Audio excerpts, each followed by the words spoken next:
ನಮಸ್ಕಾರ. ಆದರ್ಶಿಲ ರಾಷ್ಟ್ರೀಯ ಪಠ್ಯಕ್ರಮದ ಆರಂಭ ಮತ್ತು ಪ್ರವೇಶದ ವಿಡಿಯೋ ಶ್ರೇಣಿಗೆ ನಿಮಗೆ ಸ್ವಾಗತ. ಬನ್ನಿ, ಈ ವಾರದ ವಿಷಯ ಕತೆ ಮತ್ತು ಮಾತುಕತೆ. ಇದರ ಬಗ್ಗೆ ತಿಳಿದುಕೊಳ್ಳೋಣ. ಈ ಹಿಂದೆ ಪೋಷಕರು ಮಲಗುವ ವೇಳೆ ಮಕ್ಕಳಿಗೆ ಕತೆ ಹೇಳುತ್ತಿದ್ದರು. ಇದು ಮಕ್ಕಳ ಮಾತನಾಡುವ ಮತ್ತು ಕೇಳುವ ಸಾಮರ್ಥ್ಯವನ್ನು ಹೆಚ್ಚಿಸುತ್ತದೆ. ಭಾಷೆಯ ಬೆಳವಣಿಗೆಯೊಂದಿಗೆ ಕಲ್ಪನೆಯ ಬೆಳವಣಿಗೆಯೂ ಸಹ ಆಗುತ್ತದೆ. ಕತೆಗಳ ಮೂಲಕ ಮಕ್ಕಳು ಜೀವನ, ಪ್ರಪಂಚ ಮತ್ತು ತಮ್ಮ ಬಗ್ಗೆ ಇನ್ನಷ್ಟು ತಿಳಿದುಕೊಳ್ಳಲು ಪ್ರಾರಂಭಿಸುತ್ತಾರೆ. ಬನ್ನಿ, ಈ ವಾರ ನಾವು ಮಕ್ಕಳೊಂದಿಗೆ ಯಾವ ಯಾವ ಚಟುವಟಿಕೆಗಳನ್ನು ಮಾಡಲಿದ್ದೇವೆ ಎಂಬುದನ್ನು ತಿಳಿದುಕೊಳ್ಳೋಣ.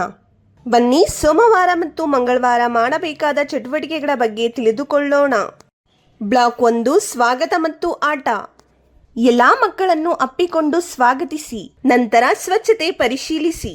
ಈಗ ಮಕ್ಕಳು ತಮ್ಮ ಜಾಗದಲ್ಲಿ ಎದ್ದು ನಿಂತು ಎಸ್ ಮ್ಯಾಮ್ ಎಂದು ಹೇಳುವ ಮೂಲಕ ಹಾಜರಾತಿಯನ್ನು ತೆಗೆದುಕೊಳ್ಳಿ. ಈಗ ಪೋಷಕರಿಗೆ ಮತ್ತು ಮಕ್ಕಳಿಗೆ ಮುಕ್ತ ಆಟಕ್ಕಾಗಿ ವಸ್ತುಗಳನ್ನು ನೀಡಿ ಆಟವನ್ನು ಆಡಿದ ನಂತರ ವಸ್ತುಗಳನ್ನು ಸರಿಯಾದ ಸ್ಥಳದಲ್ಲಿ ಇಡಲು ಮಕ್ಕಳನ್ನು ಪ್ರೋತ್ಸಾಹಿಸಿ. ಬ್ಲಾಕ್ 2, ಕಲಿಕೆ ಮತ್ತು ಆಟ. ನಂತರ ಮಕ್ಕಳನ್ನು ಪೋಷಕರೊಂದಿಗೆ ವೃತ್ತದಲ್ಲಿ ನಿಂತುಕೊಳ್ಳಲು ಹೇಳಿ ಮತ್ತು ಶಿಶುಗೀತೆಯನ್ನು ಮಾಡಿಸಿ. ಈಗ ಮಕ್ಕಳಿಗೆ ಅಂಗನವಾಡಿ ಕೇಂದ್ರವನ್ನು ವೀಕ್ಷಿಸಲು ಹೇಳಿ. ಅಂಗನವಾಡಿ ಕೇಂದ್ರದಲ್ಲಿ ಕೆಂಪು ಬಣ್ಣದ ಯಾವ ಯಾವ ವಸ್ತುಗಳಿವೆ ಎಂದು ಹೇಳಲು ಹೇಳಿ. ಈಗ ಮಕ್ಕಳನ್ನು ದೊಡ್ಡ ಗುಂಪಿನಲ್ಲಿ ಕುಳಿತುಕೊಳ್ಳಲು ಹೇಳಿ. ಸಾಕು ಪ್ರಾಣಿಗಳ ಬಗ್ಗೆ ಮಾತನಾಡಿ. ಎಲ್ಲಾ ಮಕ್ಕಳೊಂದಿಗೆ ಸೇರಿ ಕೊಟ್ಟಿರುವ ಚಿತ್ರದಲ್ಲಿ ಬೆರಳುಗಳಿಂದ ಪೇಂಟಿಂಗ್ ಮಾಡಿಸಿ. ಬ್ಲಾಕ್ 3, ಪ್ರತಿಬಿಂಬ ಮತ್ತು ಮುಕ್ತಾಯ. ನಂತರ ಪೋಷಕರೊಂದಿಗೆ ಹೊರಗೆ ಹೋಗಿ ಮಕ್ಕಳಿಗೆ ಆಟವನ್ನು ಆಡಿಸಿ. ಈಗ ಮಕ್ಕಳನ್ನು ವೃತ್ತದಲ್ಲಿ ಕುಳಿತುಕೊಳ್ಳಲು ಹೇಳಿ. ಇಂದು ನಾವು ಏನೇನು ಮಾಡಿದ್ದೆವು, ನಿಮಗೆ ಏನು ಇಷ್ಟವಾಯಿತು ಎಂದು ಕೇಳಿ. ಮಂಗಳವಾರ ಇದೇ ರೀತಿಯ ಚಟುವಟಿಕೆಗಳನ್ನು ಆಯೋಜಿಸಿ. ಬನ್ನಿ, ಬುಧವಾರ ಮತ್ತು ಗುರುವಾರ ಮಾಡಬೇಕಾದ ಚಟುವಟಿಕೆಗಳ ಬಗ್ಗೆ ತಿಳಿದುಕೊಳ್ಳೋಣ. ಬ್ಲಾಕ್ 1, ಸ್ವಾಗತ ಮತ್ತು ಆಟ. ಎಲ್ಲಾ ಮಕ್ಕಳನ್ನು ಚಪ್ಪಾಳೆ ತಟ್ಟುವ ಮೂಲಕ ಸ್ವಾಗತಿಸಿ. ನಂತರ ಸ್ವಚ್ಛತೆ ಪರಿಶೀಲಿಸಿ.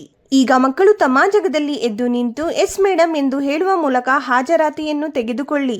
ಈಗ ಪೋಷಕರಿಗೆ ಮತ್ತು ಮಕ್ಕಳಿಗೆ ಮುಕ್ತ ಆಟಕ್ಕಾಗಿ ವಸ್ತುಗಳನ್ನು ನೀಡಿ ಆಟವನ್ನು ಆಡಿದ ನಂತರ ವಸ್ತುಗಳನ್ನು ಸರಿಯಾದ ಸ್ಥಳದಲ್ಲಿ ಇಡಲು ಮಕ್ಕಳನ್ನು ಪ್ರೋತ್ಸಾಹಿಸಿ.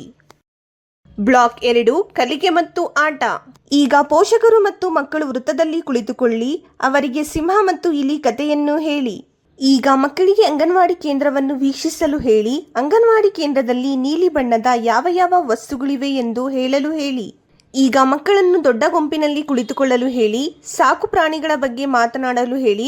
ಉದಾಹರಣೆಗೆ, ಸಾಕು ಪ್ರಾಣಿಗಳು ಹೇಗೆ ಶಬ್ದಗಳನ್ನು ಮಾಡುತ್ತವೆ ಇತ್ಯಾದಿ. ಎಲ್ಲಾ ಮಕ್ಕಳೊಂದಿಗೆ ಸೇರಿ ವಸ್ತುಗಳ ಸರಿಯಾದ ಜೋಡಿಯನ್ನು ಹುಡುಕಲು ಹೇಳಿ. ಬ್ಲಾಕ್ 3, ಪ್ರತಿಬಿಂಬ ಮತ್ತು ಮುಕ್ತಾಯ. ಎಲ್ಲಾ ಮಕ್ಕಳನ್ನು ಅಂಗನವಾಡಿಯ ಹೊರಗೆ ಕರೆದುಕೊಂಡು ಹೋಗಿ ಆಟವನ್ನು ಆಡಿಸಿ. ಈಗ ಮಕ್ಕಳನ್ನು ವೃತ್ತದಲ್ಲಿ ಕುಳಿತುಕೊಳ್ಳಲು ಹೇಳಿ. ಇಂದು ನಾವು ಏನೇನು ಮಾಡಿದ್ದೆವು, ನಿಮಗೆ ಏನು ಇಷ್ಟವಾಯಿತು ಎಂದು ಕೇಳಿ. ಗುರುವಾರ ಇದೇ ರೀತಿಯ ಚಟುವಟಿಕೆಗಳನ್ನು ಆಯೋಜಿಸಿ. ಶುಕ್ರವಾರ ಮತ್ತು ಶನಿವಾರ ಮಾಡಬೇಕಾದ ಚಟುವಟಿಕೆಗಳ ಬಗ್ಗೆ ತಿಳಿದುಕೊಳ್ಳೋಣ. ಬ್ಲಾಕ್ 1, ಸ್ವಾಗತ ಮತ್ತು ಆಟ. ಎಲ್ಲಾ ಮಕ್ಕಳನ್ನು ನಮಸ್ಕಾರ ಹೇಳುವ ಮೂಲಕ ಸ್ವಾಗತಿಸಿ. ನಂತರ ಸ್ವಚ್ಛತೆ ಪರಿಶೀಲಿಸಿ. ಈಗ ಮಕ್ಕಳು ತಮ್ಮ ಜಾಗದಲ್ಲಿ ಎದ್ದು ನಿಂತು ಗುಡ್ ಮಾರ್ನಿಂಗ್ ಮ್ಯಾಮ್ ಎಂದು ಹೇಳುವ ಮೂಲಕ ಹಾಜರಾತಿಯನ್ನು ತೆಗೆದುಕೊಳ್ಳಿ. ಈಗ ಪೋಷಕರಿಗೆ ಮತ್ತು ಮಕ್ಕಳಿಗೆ ಮುಕ್ತ ಆಟಕ್ಕಾಗಿ ವಸ್ತುಗಳನ್ನು ನೀಡಿ ಆಟವನ್ನು ಆಡಿದ ನಂತರ ವಸ್ತುಗಳನ್ನು ಸರಿಯಾದ ಸ್ಥಳದಲ್ಲಿ ಇಡಲು ಮಕ್ಕಳನ್ನು ಪ್ರೋತ್ಸಾಹಿಸಿ. ಬ್ಲಾಕ್ 2, ಕಲಿಕೆ ಮತ್ತು ಆಟ. ಈಗ ವೃತ್ತದಲ್ಲಿ ನಿಂತು ಪೋಷಕರೊಂದಿಗೆ ಮಕ್ಕಳಿಗೆ ಶಿಶುಗೀತೆಯನ್ನು ಮಾಡಿಸಿ. ಈಗ ಮಕ್ಕಳಿಗೆ ಅಂಗನವಾಡಿ ಕೇಂದ್ರವನ್ನು ವೀಕ್ಷಿಸಲು ಹೇಳಿ. ಅಂಗನವಾಡಿ ಕೇಂದ್ರದಲ್ಲಿ ಹಸಿರು ಬಣ್ಣದ ಯಾವ ಯಾವ ವಸ್ತುಗಳಿವೆ ಎಂದು ಹೇಳಲು ಹೇಳಿ. ಈಗ ಮಕ್ಕಳನ್ನು ದೊಡ್ಡ ಗುಂಪಿನಲ್ಲಿ ಕುಳಿತುಕೊಳ್ಳಲು ಹೇಳಿ. ಸಾಕು ಪ್ರಾಣಿಗಳ ಬಗ್ಗೆ ಮಾತನಾಡಲು ಹೇಳಿ. ಉದಾಹರಣೆಗೆ, ಸಾಕು ಪ್ರಾಣಿಗಳು ಏನು ತಿನ್ನುತ್ತವೆ ಇತ್ಯಾದಿ. ಎಲ್ಲಾ ಮಕ್ಕಳನ್ನು ನಿಲ್ಲಿಸಿ ಮ್ಯೂಸಿಕ್ ಹಾಕಿ ಡ್ಯಾನ್ಸ್ ಮಾಡಿಸಿ. ಬ್ಲಾಕ್ 3, ಪ್ರತಿಬಿಂಬ ಮತ್ತು ಮುಕ್ತಾಯ.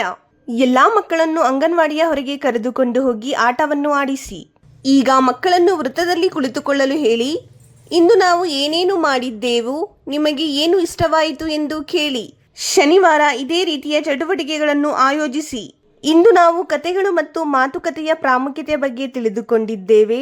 ಬನ್ನಿ, ಪೋಷಕರಿಗೂ ಇದರ ಬಗ್ಗೆ ಮಾಹಿತಿಯನ್ನು ನೀಡೋಣ ಮತ್ತು ಮಕ್ಕಳಿಗೆ ಒಂದು ಕತೆಯನ್ನು ಹೇಳಲು ಹೇಳೋಣ.